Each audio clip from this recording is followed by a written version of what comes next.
Una vez que tenemos parseada la ruta, la acción y el controlador que vamos a querer lanzar, vamos a comenzar a definir dichas acciones para que cuando lo tengamos ya parseado en ese request podamos lanzarla.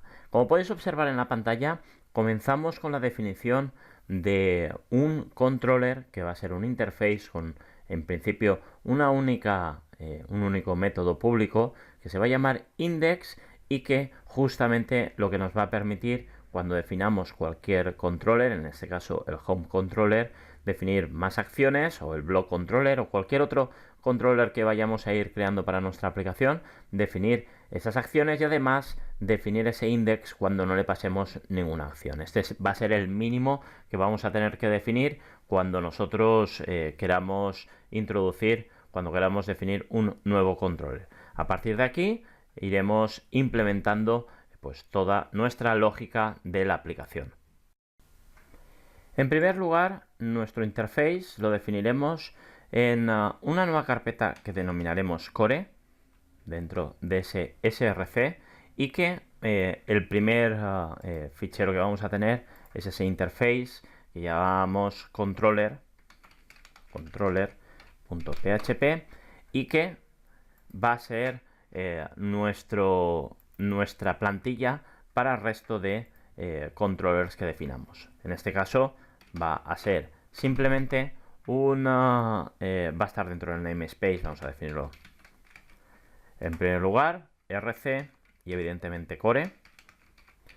Y lo que vamos a definir es un interface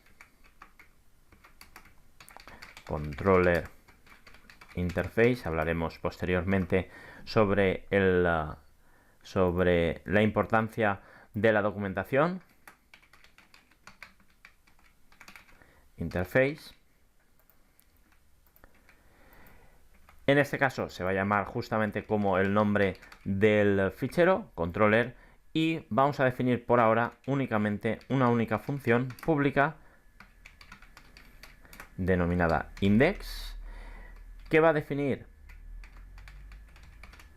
que va a recibir un request y que va a devolver un response tal y como dijimos. En este caso va a recibir un request y por lo tanto la función index cuando no tengamos actions va a ser la que se lance. ¿Dónde vamos a definir nuestras acciones? Pues dentro del controller, por ejemplo. Esto ya tendría más que ver sobre la forma en la que organizáis vuestro código. Yo lo voy a organizar de esta forma. Dentro del controller vamos a definir una nueva carpeta que se llame actions y dentro el primer fichero controller que se va a denominar home controller y que en este caso en este caso va a ser, vamos a primero a renombrarlo con el .php, se me ha olvidado al colocarlo, .php.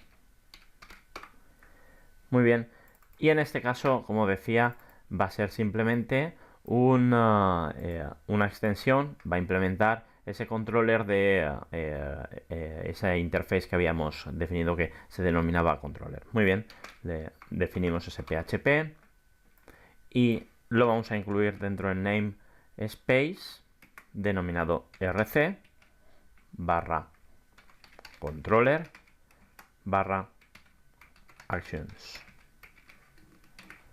Muy bien, una vez que estamos ya dentro de ese actions, vamos a usar src core controller, que era justamente nuestro interface, y vamos a crear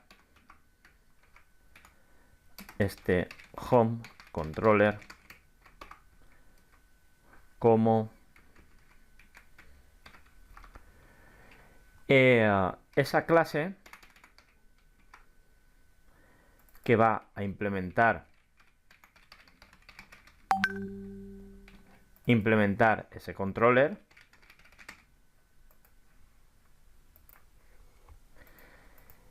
Vamos a dejar este function construct, el constructor, echo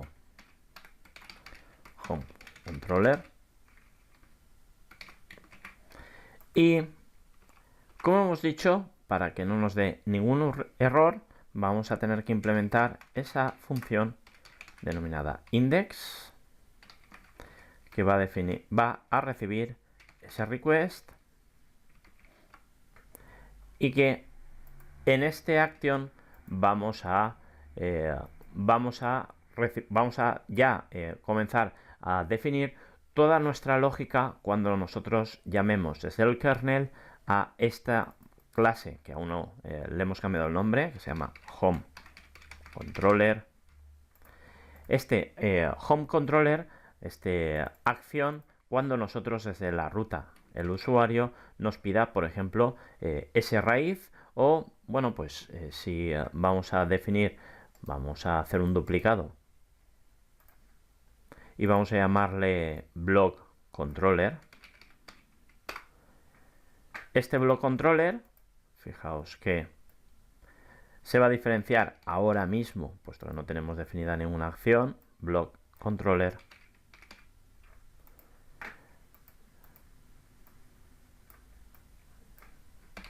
Se va a diferenciar de qué cosas vamos a hacer internamente, pero en principio todos van a implementar ese controller que hemos definido en nuestro core.